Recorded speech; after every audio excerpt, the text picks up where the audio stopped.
Bonjour à tous la famille, j'espère que vous allez bien. Moi, ça me fait plaisir d'être ici présent. Un petit nouveau décor pour cet épisode, mais vous inquiétez pas, on va revenir à l'ancien très prochainement. Déjà, merci pour les retours pour les précédentes vidéos, ça fait vraiment plaisir et chaud au cœur. Merci déjà pour les retours, pour tout ce qui est problème de son, je pense qu'on a réglé. Les choses à perfectionner également, les sujets également que vous nous avez proposés. Merci pour ça et merci d'être assidu en fait, tout simplement. Donc comme d'hab, activez la cloche, suivez-nous sur Instagram, TikTok et sur YouTube et parlez-en à un maximum de monde, comme ça on fait monter le projet un peu. Et voilà. Donc aujourd'hui, on a une personne que vous n'avez pas encore vue et un invité. On va les laisser se présenter. D'abord, la personne que vous n'avez pas encore vue et qui fait partie de l'équipe Podcast, Brice, présente-toi un petit peu. Comme l'a dit Stéphane, je m'appelle Brice, 20 ans, étudiant, membre de l'équipe Podcast aussi. J'ai pas encore eu l'occasion d'être dans les épisodes, mais voilà, première fois à tout, première fois dans le podcast. Bienvenue, bienvenue. Et du coup, on a un invité aujourd'hui, c'est Mike. Du coup, tu peux te présenter. Salut, moi c'est Mike. Mike, 25 ans, je viens de Châtenay-Malabry, 92 et je suis invité aujourd'hui. 9 de I. Déjà, avant de commencer, tout le monde était au GMJ. C'était cool, vous avez kiffé? Ouais, les GMJ. GMJ. Oui, vous avez appris quoi? Enfin, GMJ. qu'est-ce qui vous a marqué le plus durant les GMJ? Déjà, j'ai une natte. Arrête, toi, t'étais là-bas juste pour manger, Pour la toi. graille. Eh, Les tout pastéis. ce qui était pape, tout ça, non, c'était pas trop dans l'idée. Par contre, il y a une chose particulière que j'ai remarqué, c'est que dans les Lidl, ils font des samoussas. En fait, vous êtes allé juste pour Pour la Greg. graille, que la graille. C'est ça. T'as fait les bons. Moi, je suis allé pour rencontrer le Christ de diverses manières. J'ai pas vu ça dans tes stories. À travers. Ah, tu vois, mais c'est ça, t'as vu? Vous vous basez que sur ce que je mets sur les réseaux. Mais les réseaux, c'est pas la vie, les gars. Ça, prochain sujet, peut-être, les réseaux sociaux.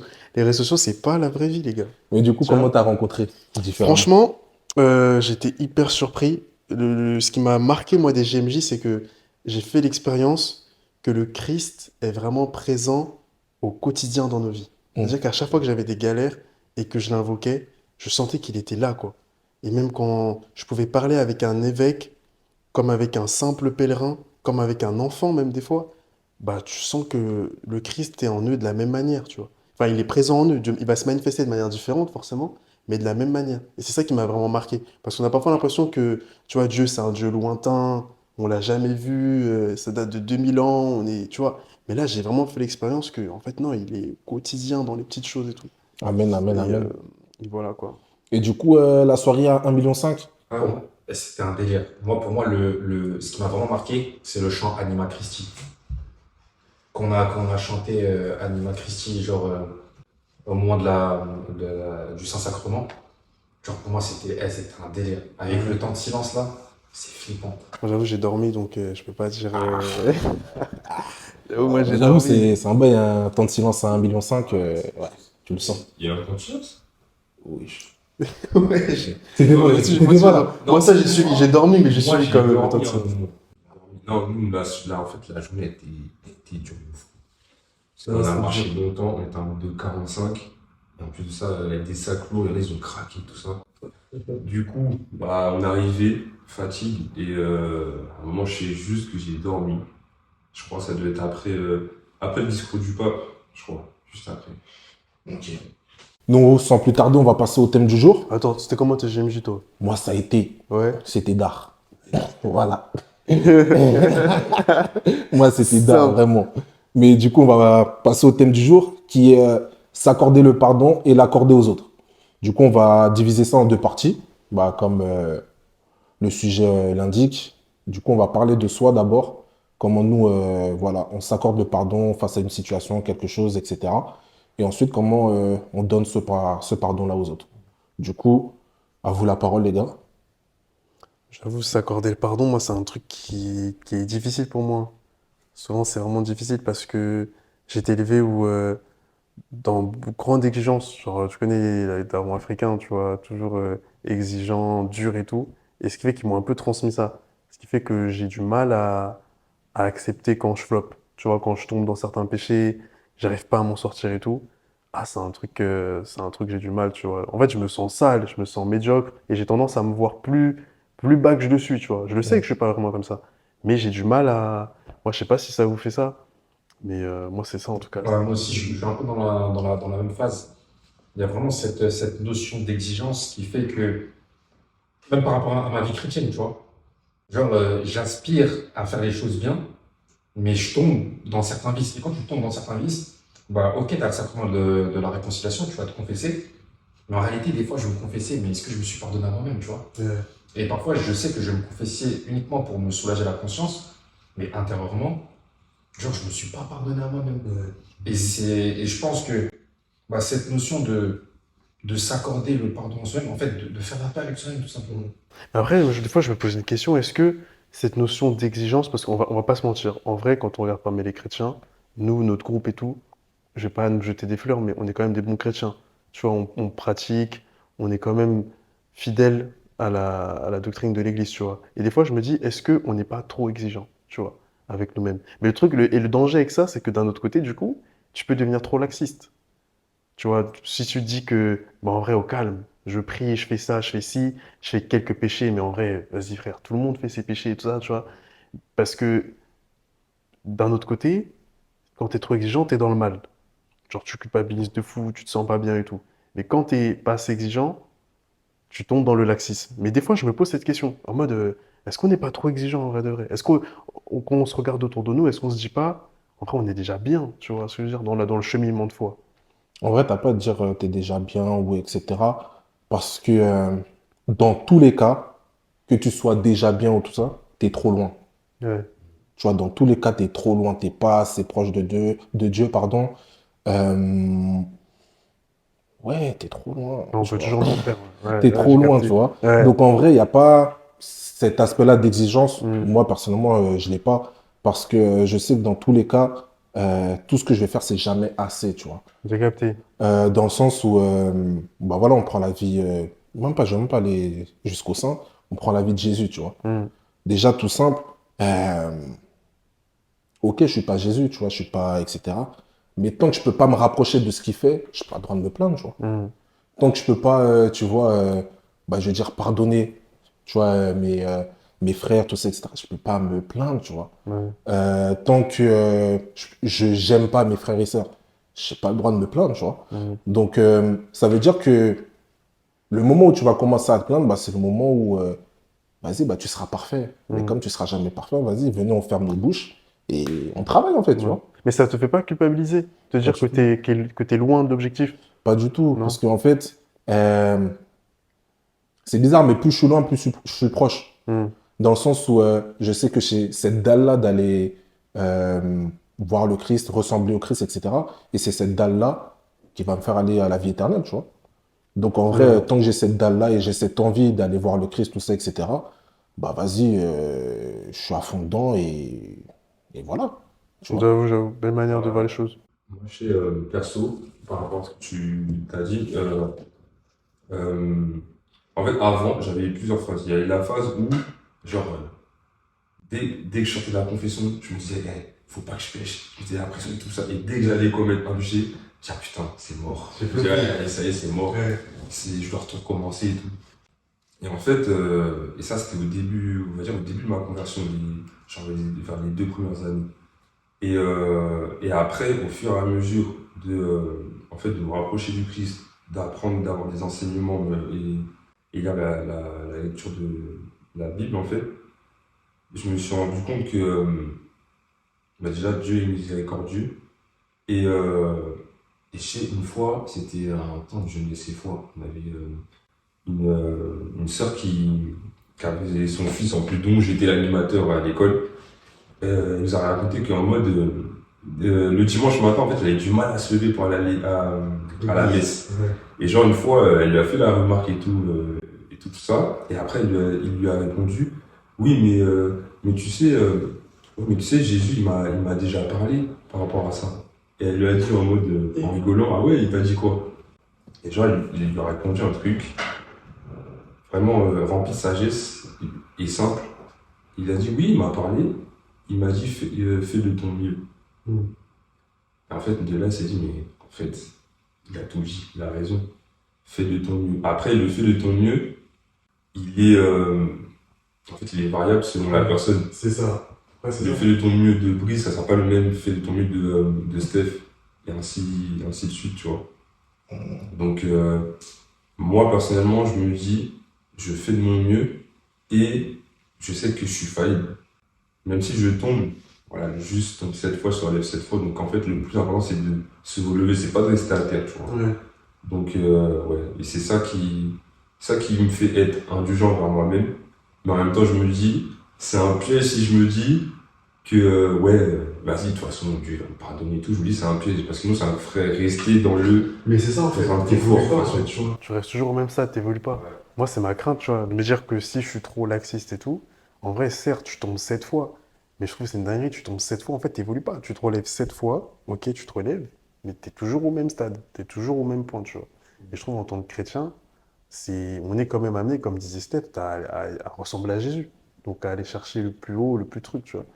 Mais ouais, non, c'est difficile de se pardonner à soi-même, Mais du franchement. coup, vous, c'est quoi les étapes que vous mettez en place lorsque soit vous péchez, lorsque vous avez ouais, commis un péché, etc. Justement pour vous pardonner, vous. C'est quoi les étapes que vous mettez en place? Je te cache pas, j'ai jamais vraiment mis d'étape. Mm. C'est moi la première chose que je fais quand je sais que j'ai commis un mal, etc. C'est je vais me confesser. En fait, tant que je me suis pas confessé, je serai pas bien pour me parler à moi-même. Et je sais peut-être que c'est pas forcément le bon processus, tu vois. Mais en fait, une fois que j'ai commis le péché, j'arrive pas à vivre bien. En fait, j'arrive pas à me parler à moi-même. J'arrive pas à prier, à demander pardon à Dieu avant de. En vrai, c'est une bonne chose, ça, en vrai, ouais. Ça te pousse à aller à la réconciliation, du coup. Ouais, mais c'est un cercle vicieux. C'est-à-dire que finalement, tu vas consommer le sacrement de la confession. Tu vas le consommer en fait. Tu vois, tu le prends comme une simple consommation. Ouais, après, tu recommences. Et après, tu recommences. Parce qu'une fois que tu es sorti de là, tu te dis pas, je vais me pardonner à moi-même. Une fois que tu es sorti de là, tu te dis, ah, c'est bon, je suis tout frais, tout neuf, je retourne dans ma vie de tous les jours. Mais t'es pas passé par ce processus de toi et toi-même. Tu vois. Et là, récemment, je suis parti me confesser. Et avant de me confesser, bah, j'ai pris le temps de de parler à Dieu. Sans forcément me réconcilier avec moi-même, mais vraiment de prier. De prier intérieurement. Et ça m'a fait, bah quand même, ça m'a donné quand même ce sentiment de pardon envers moi-même. Tu vois. Et ça a changé ma confession. Parce que le fait de se pardonner à soi-même, ça va te permettre aussi, au-delà de la confession, de te convertir. Donc moi, c'est. Mais du coup, comment tu arrives à justement reconnaître le péché lorsque tu vas justement directement à la confession? En fait, parce que tu sais quel péché grave t'as commis. Ouais. Genre, par exemple, t'as commis un péché mortel. T'as capté. Ouais, tu sais, mais tu l'as pas assimilé, tu vois. Ouais. Tu l'as pas, enfin, tu sais, mais t'en as pas pris conscience. Ouais. Pour moi, tu vois, c'est deux choses différentes. Tu sais que, vas-y, je dis une bêtise. Aujourd'hui, je te frappe. Ouais, je sais que je t'ai frappé, je vais à la confession. Mais est-ce que j'ai pris le temps de, ok, je t'ai frappé, bah, pourquoi je l'ai frappé en fait? Qu'est-ce qui s'est passé? Pourquoi j'agis comme ça, etc. Ouais, c'est mal de faire ça, etc. Comment j'aurais pu agir autrement? Bref, un tas de trucs, etc. Ok, bah du coup, je pense que c'est ça la meilleure solution. Vas-y, bah tranquille, je vais à la confession. Là, je demande le pardon de Dieu, etc. Je me pardonne. Et ensuite, bah, parce que c'est trop facile, si ça s'arrête là, bah, vas-y, tu vas essayer de réparer l'acte en demandant pardon à l'autre, tu vois. Mais du coup, quand tu fais direct péché, confession, du coup, c'est quoi l'entre-deux? Il n'y en a pas? Il y en a pas. Genre, je te cache pas. Et c'est pour ça que parfois je suis tombé dans un cercle vicieux de péché, confession. Péché, confession, péché, confession. Ah, c'est pour ça que je parlais de consommation. Consommation. Je consommais le sacrement de la. Peut-être parce que, comme dit Steph, t'as pas défini un plan d'action où tu te dis pourquoi est-ce que je suis tombé, qu'est-ce qui m'a amené à tomber et qu'est-ce que je peux faire pour pas retomber. Non, tu sais, c'est quoi le pire? C'est que tu te confesses, et après, bah, tu te dis que t'es tout frais, tout neuf. Mais après, psychologiquement, bah, au moment où la tentation, elle vient, il y a une phrase dans ta tête qui dit, eh, vas-y, t'inquiète, c'est pas grave, quand même, tu vas te confesser. Ah ouais, j'ai capté. Et après, tu tombes. Ouais. Et moi, quand je tombe, bah, je me dis, eh, vas-y, là, je supporte pas le péché, il faut que j'aille me confesser dans la soirée. Ça, quand vous voyez mes séjours, je suis au Sacré-Cœur, ou à Saint-Louis-Quentin. Eh, c'est pas pour rien. Saint-Louis-Quentin, Sacré-Cœur, eh, gros, les confessions au Sacré-Cœur, c'est jusqu'à 21h45. Donc, j'y vais, tu vois. Mais c'est vrai qu'entre-temps, j'ai pas forcément pris le temps de, comme tu disais, Steph, de mettre un plan d'action, d'analyser concrètement pourquoi j'ai fait ci, pourquoi j'ai fait ça, et un plan de conversion, en fait. Tu vois. Et ce plan de conversion-là, bah, je vous cache pas, je l'ai pas encore. Et du coup, bah, pour répondre à la question, en faisant cette étape, est-ce que tu arrives à te pardonner? Non. Non, non. En faisant quelle étape? Bah, comme tu fais là en ce moment-là. Non. Non, non, non, non. C'est sur ma dernière confession que j'ai appris, que j'ai vraiment pris un changement. Il y a vraiment eu un changement où j'ai fait cette étape que tu as dit, et j'ai vraiment compris qu'en fait, ben, il y avait en fait, le péché, c'était un acte sans amour. Et je me suis dit, là, j'en vais maintenant, tous les actes que tu vas poser, tu vas les faire avec amour. Un acte que tu fais sans amour, ne le fais pas. Et à partir de ce moment-là, je me dis, ok, même si j'ai envie de pécher, même si j'ai envie de tomber dans le péché, mais là, c'est un acte sans amour que tu t'apprêtes à faire. Donc, ne le fais pas. Tu vois. Et pour l'instant, ça porte ses fruits. Pour l'instant. Après, on verra sur la durée. Hein. C'est la durée qui juge. Et du coup, vous les gars, vous arrivez à vous pardonner ou pas du tout? Bah, moi, ouais. Moi, ouais. En fait, le projet, ce que je mets, c'est que je me dis, faut que je sois en vérité, en fait. Et le fait de se dire, vas-y, ok, là, j'ai péché, mais déjà, est-ce que je veux que ça change? Et je sais que c'est ça le plus important, c'est de vouloir que ça change.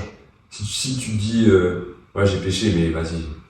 Si tu dis, vas-y, mais c'est sûr, tu vas recommencer. Si tu fermes les yeux dessus, mais tu dis, tu poses la question, est-ce que tu veux que ça change? Et après ça, moi, j'ai, on va dire que je vais prier, je vais demander aussi, je vais me mettre entre les mains du Seigneur, je vais lui dire la vérité, genre voilà, il y a ça, j'ai péché dans ça. Et je sais que je lui ai demandé, lui, qu'il m'aide à changer. Et en fait, souvent, il me montre c'est quoi les trucs qui m'ont amené à ce péché-là, tu vois. C'est-à-dire que par exemple, les barrières que tu vas devoir mettre, peut-être au début, tu les mettais là, la limite que tu as mis, tu l'avais mis trop loin, et du coup là, il faudra la mettre plus proche. Donc, c'est ouais, c'est comme ça en tout cas, c'est comme ça que moi je procède.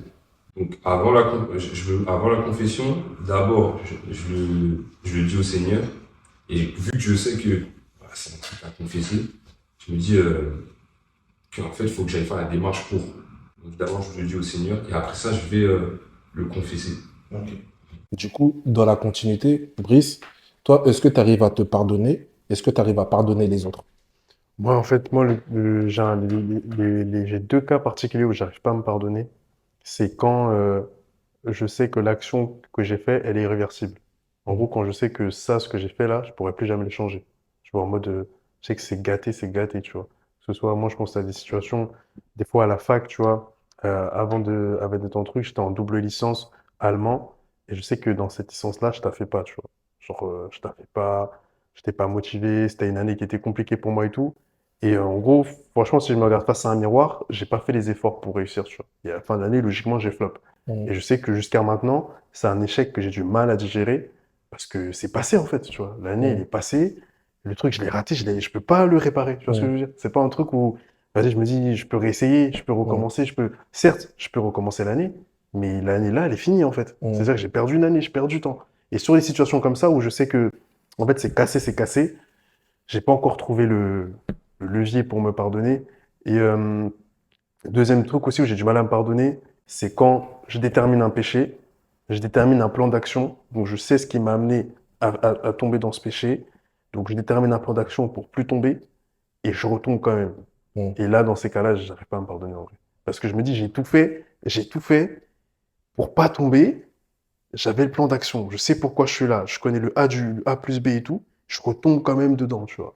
Et ça, j'avoue, j'ai pas encore réussi à me pardonner. Et pardonner aux autres, en vrai, j'arrive assez bien parce que il y a peu de temps, en plus, il y a quelques mois, je me suis posé les questions de c'est quoi le sens de mon existence sur Terre, en fait, tu vois. Et j'ai capté qu'en vrai, moi, en tant que chrétien, avant toute chose, on est là pour distribuer de l'amour. Tu vois, moi, ce que je me dis, c'est que on vit 120 ans. Aujourd'hui, avec la science, on peut vivre jusqu'à 120, maximum 130 ans. C'est hyper court. Je sais pas si j'aurais 120 ans, je t'en pas. J'avoue, moi aussi, moi aussi. Ah, je sais pas, c'est vraiment bizarre. Hein. J'avoue. Mais, Mais moi, j'espère 80. Si Dieu veut, je suis déjà parti, 80, tu vois. c'est pas mal. Hein. Ah, 80. 80, ça va, les gars. 80, ça va. Toi, tu dépasses la moyenne. Ouais, Ah, en ouais, c'est moyenne, ça. c'est. Ah. Et du coup, je me dis, ouais, en vrai, c'est court, tu vois. C'est-à-dire, le peu de temps que j'ai, viens, on se donne de l'amour, tu vois. Viens, je donne de l'amour à mes frères. Même si on me fait du mal, même si on fait quoi, j'ai pas le temps de t'en vouloir, en vérité, tu vois. J'ai pas le temps d'être fâché avec toi. J'ai pas le temps de pas te pardonner. Tu vois, j'ai 80 ans, laisse-moi donner de l'amour à fond. Et voilà. Mais cette exigence-là que. Après, ça dépend quand même. Ça dépend. Je te dis ça, mais il y a certaines situations où, moi, c'est surtout quand je suis en couple, et des fois, il y a des trucs, ça fait mal, frère. En vrai de rien. Des fois, il y a des trucs. Ouais. Des fois, il y a des trucs, c'est dur de pardonner. Parce que là, tu donnes vraiment ta personne. C'est pas comme tes frères et sœurs en Christ où tu peux mettre cette barrière de vas-y, c'est mes frères et sœurs en Christ, je donne de l'amour. Là, je me suis donné à toi et tout. Tu me fais du mal. Là, j'avoue, c'est. C'est le game. Ah, gros, c'est dur. C'est le game, comme tu dis. C'est le Bah, game. c'est le game. Hein. Mais c'est pas C'est le facile. game. C'est pour ça que. Enfin, moi personnellement, c'est pour ça qu'on se met en couple. C'est pour ça que c'est pour vivre les choses à fond. Et je dis pas que c'est. Comment dire obligatoire, tu vois. Mais forcément, tu vas être blessé, tu vois. Ouais, Parce que la personne en face, elle n'est pas parfaite. c'est ça. Toi-même, tu n'es pas parfait. Vous deux, vous allez vous blesser mutuellement, tu vois. À vous de savoir et de voir comment, justement, ne pas dépasser les bornes, les limites, tout ça, etc. Et de quelle manière vous pouvez aller voir, enfin, vous voir, etc., pour vous demander pardon mutuellement, etc., tu vois. Mais en vrai, de vrai, le seul truc, c'est l'orgueil, tu vois. Mm. C'est l'orgueil qui fait que tu vas pas pardonner. Tu vois, le reste. Est-ce que ton orgueil il est plus haut que ton amour Mon ou amour, c'est l'inverse? ça, tu vois. C'est ça. C'est juste ça en vrai, tu vois. Moi, c'est vrai. Et en vrai, tu disais tout à l'heure quelque chose d'intéressant par rapport à ton pardon à toi-même. Et moi, ce que je retiens, c'est que tu as vu, lorsqu'on se pardonne pas, lorsque justement on met des plans d'action pour ne pas pécher, etc., et qu'on n'y arrive pas, tu vois, euh, on a essayé, mais ok, t'es tombé. Du coup, est-ce que quand tu as essayé, tu étais avec Dieu, tu vois? Est-ce que tu as essayé avec Dieu ou est-ce que tu as essayé tout seul? Est-ce que lorsque tu essayes avec Dieu, bah forcément, ça tient un peu longtemps, tu as la grâce, tout ça, etc. Et enfin, tu crois que tu es Superman alors que tu vas l'oublier un jour, et KO. Mais c'est clair. Mais tu sais que là, KO, tu tu viens vois. de mettre le point dessus. Tu viens de mettre là, on voit l'expérience, tu viens de mettre le point pile. Moi, je viens juste de capter ça. Qu'en fait, dans notre vie, tout n'est que grâce. Mm. Même si on croit en Dieu, on ne croit pas en Dieu de notre propre intelligence. C'est la Mm. grâce. Et moi, tu viens de mettre le point dessus. Je voulais m'en sortir dans mon péché par moi-même. Tu vois, je me disais, ok, je suis tombé, je vais mettre telle action, je vais faire tel ça, je suis brillant, je suis fort, je vais m'en sortir. Mais non, tu vois, Mm. je retombe. Et ça me rendait ouf parce que je me disais, mais comment ça se fait que je retombe? C'est pas possible, je dois m'en sortir, tu vois. Mm. Et c'est là que j'ai capté que, mais en fait, tout n'est que grâce. C'est qu'avec la grâce du Seigneur que j'y arriverai. De moi-même, je peux pas. Et j'ai capté ça là, récemment. Mm. Je te jure, je m'arrachais les cheveux. J'étais chez moi, Ouais, je me c'est pour disais. ça que tu as coupé, tout Et c'est ça. pour ça. C'est pour ça que j'ai coupé, wesh. Mais j'ai Je suis devenu compris. fou à cause du péché. Mais en tout cas, c'est intéressant. Et du coup, vous, les gars, est-ce que vous arrivez, enfin, je vais pas dire facilement parce que c'est pas facile de pardonner, mais justement, comment vous faites pour pardonner? Et même, je veux dire, notre question, c'est aujourd'hui, comment vous voyez le pardon que vous donnez aux autres et comment, il y a 10 ans, vous le voyez? Déjà, moi, ce que je peux dire, c'est que le pardon, c'est rendre la liberté à un prisonnier. Et se rendre compte finalement que le prisonnier, c'est soi-même. Philosophe. Et t'as capté? Langue d'or, tu connais. Et vraiment, quand on pardonne aux autres, bah, en fait, ça libère tant la personne. En fait, ça libère la personne de la situation dans laquelle on l'a casée. Parce que la personne, elle continue à faire sa vie, même si elle continue à faire du mal, ou qu'elle a arrêté. Mais à l'instant T, la situation n'existe plus. Et nous, on reste fixé sur la situation. Mais en réalité, c'est nous que ça emprisonne, pas la personne qui est en face. Tu vois, donc, en réalité, moi, je me dis, la situation, elle est passée, c'est terminé. Maintenant, qu'est-ce que j'en fais de cette situation? Est-ce que je reste bloqué? Et c'est là où c'est tout un processus. Moi, il y a des personnes, j'ai mis 2 ans, 3 ans avant de les pardonner. Tu vois, pour des choses difficiles, des choses douloureuses. Mais en fait, j'ai chanté le pardon, frère. Tu vois, j'ai vraiment chanté le pardon dans mes prières. Même parfois en pleurant, parfois à genoux. Même parfois, je retombais dans la haine. Je me dis, eh non, lui, je vais le masser. Mais tu peux pas, en fait, parce que en tant que chrétien, tu peux pas te permettre de faire certaines actions. Tu vois? Enfin, surtout lié à l'amour. C'est même pas que t'as pas le droit de faire tel ou tel truc. Mais par rapport à l'amour qu'on est censé avoir les uns pour les autres, on peut pas tomber dans certaines choses.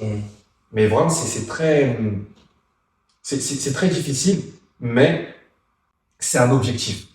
Et on se doit d'y arriver à cet objectif tout seul, c'est vrai, mais aussi en communion avec les autres. On a besoin de l'aide de nos frères pour.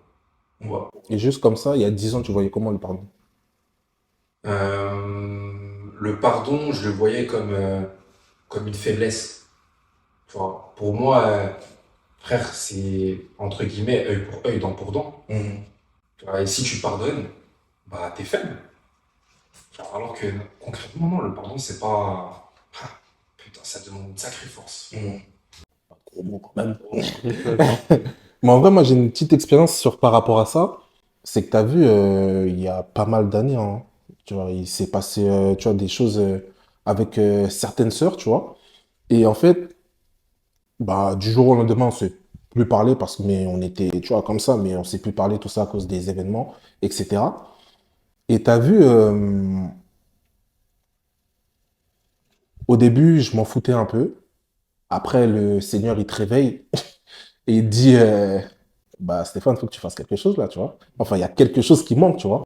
Donc, voilà, je prends conscience. Et après, j'essaye de mettre. Enfin, à cette époque-là, je mettais une case. Ça veut dire que, vas-y, le carême, il va arriver. À la fin du carême, il faut que je demande pardon. Tu vois, il faut que j'aie demandé pardon. Du coup, je mets étape, tout ça, processus, etc. Mais tu vois, toi, tu fais des promesses à Dieu, mais Dieu, t'inquiète, il n'oublie pas. Hein. Ça veut dire tous les jours, il te réveille. Tous les jours, il te réveille. Poto, c'est quand? C'est quand? C'est quand? C'est quand? C'est quand? Tu vois? Et du coup, le carême se passe. Et tu as vu, je suis tellement orgueilleux que je suis dans une lutte intérieure où j'ai envie, le soir, toi, le soir, j'ai envie de le faire. Le lendemain matin, je me réveille. Vas-y. Vas-y, finalement. Tu vois. Et tous les jours, c'était comme ça. Le soir, vas-y, Seigneur, vas-y. Là, demain, c'est la bonne. Je vais aller, tout ça, etc. Le lendemain matin, mais en fait, je suis pas tu vois, je suis quand même, tu vois. Mais je faisais ce processus-là, tout ça, etc. Et en fait, bah, je le faisais tout seul, comme on disait tout à l'heure, tu vois, je le faisais tout seul. Et à partir du moment où j'ai mis Dieu dans la barque, ça veut dire que, tu vois, par exemple, avec Belvédère, tu vois, on fait des temps de louange, tout ça, etc. Et du coup, bah, soit je chantais ou soit je coordonnais. Ouh. Je faisais de la coordination avec elle. Ouais, c'est mieux, hein. Ouais, c'est mieux. Je fais de la coordination avec elle. Et du coup, bah, je peux pas me dire que, vas-y, je vais louer Dieu, permettre et offrir une place à des personnes pour qu'ils puissent rencontrer Dieu. Et moi-même, je parle pas à certaines personnes, tu vois. Donc, vas-y, là, c'était vraiment bah, la date butoir, tu vois. Donc, tu vois, j'ai fait cette demande de pardon, etc. Et en fait, nous, ce qu'on oublie, c'est que le pardon, c'est libérateur, tu vois. C'est salvateur, tout ça, etc. Et on a souvent tendance à, ouais, je vais pardonner, mais ça va plus être comme avant, tu vois. Et aujourd'hui, c'est encore mieux. Tu vois, avec ces filles-là, c'est encore mieux, tu vois. Et du coup, c'est ça qu'il faudrait qu'on puisse avoir en tête, c'est que, tu vois, pardonner, il y aura des choses encore meilleures après, tu vois. On ne sait pas, tu vois. On est obligé de, à certains moments, voilà, se friter, tout ça, etc. Mais quand tu demandes pardon, c'est un puits d'amour, tu vois. Donc en vrai, faut qu'on essaye d'être dans cette dynamique-là, tu vois. Mais ouais, c'était ma petite expérience. En réalité, si Dieu nous a pardonné, nous qui sommes-nous pour ne pas pardonner? C'est clair, mais on n'est pas Dieu, plutôt. On n'est pas Dieu, poteau. On n'est pas Dieu. Sinon, un petit mot de la fin, vous avez quelque chose à dire avant de finir? Moi, je sais que alors, pour le pardon, je sais qu'à l'ancienne, moi, c'était, tu me faisais un truc, je regardais ça, c'était mort. C'était mort. C'était mort. Carrément, quand je voyais les autres, par exemple, des potes à moi, vas-y, ils sont avec un gars, et après ça, genre, le lendemain, c'est fini. Je me dis, mais ils sont fous. Je me dis, mais comment tu peux, genre, du jour au lendemain, genre, tranquille. Et j'ai compris après ça, au fur et à mesure, que le fait d'avoir vu ça, je pensais que, bah, j'ai compris que c'était le Seigneur qui voulait me faire comprendre que, ouais, en fait, c'est ça qu'il faut faire. Parce que si tu t'es pas dans cette optique-là, tu vas garder la haine en toi, et en fait, tu vas juste emmagasiner haine sur haine, haine sur haine, haine sur haine, et ça te fera plus de mal à toi qu'aux autres. Et en fait, le pardon, c'est d'abord pour soi. J'ai compris qu'en fait, c'est d'abord pour soi, parce que imagine en mode, t'as quelque chose contre quelqu'un, ben en fait, déjà, ça te demande de l'énergie de garder toute cette haine. T'es fatigué, tout, alors que le pardon, il te permet de lâcher et de rentrer dans la paix, en fait.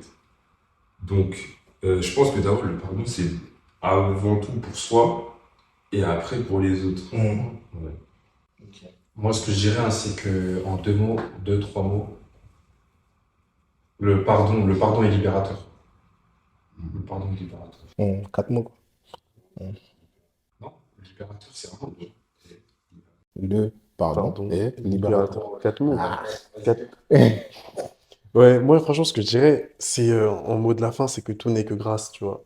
Si le pardon, pour toi qui nous regarde, c'est un combat, c'est difficile, demande la grâce du Seigneur et dans son amour et dans sa miséricorde, il t'aidera, tu vois. Je pense que c'est ce qu'il faut retenir. Parce que de nous-mêmes, moi, j'ai vraiment fait l'expérience que de nous-mêmes, on pense que machin, comme on prie, comme on est des bons chrétiens, comme.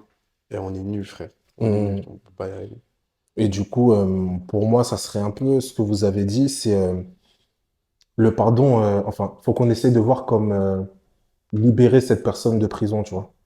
Se libérer soi-même de prison et libérer la personne qui est là-bas de prison, tu vois. Donc, en ayant cette vision-là, on aura, je pense, plus envie de se pardonner et demander pardon. Et également, comme tu disais, Brice, on est là pour give l'amour, hein, tu vois.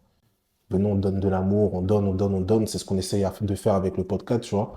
Euh, on give l'amour et voilà. Donc, sur ça, merci beaucoup. Merci beaucoup les deux intervenants d'aujourd'hui. Merci. Ça va, c'était cool? Merci. Ça a été? Ouais, tranquille. Bah, merci. Du coup, vous nous dites en commentaire ce que vous avez pensé de l'épisode. Si vous avez des réactions, des choses comme ça. Et si vous avez des questions, comme ça, on essaie d'y répondre en story. Comme ça, vous mettez vos questions en dessous des commentaires. On commente en story avec les intervenants ici présents. Et voilà. Donc, en tout cas, merci beaucoup. Activez la cloche, partagez, partagez, partagez. Hein. Et on se revoit à la prochaine.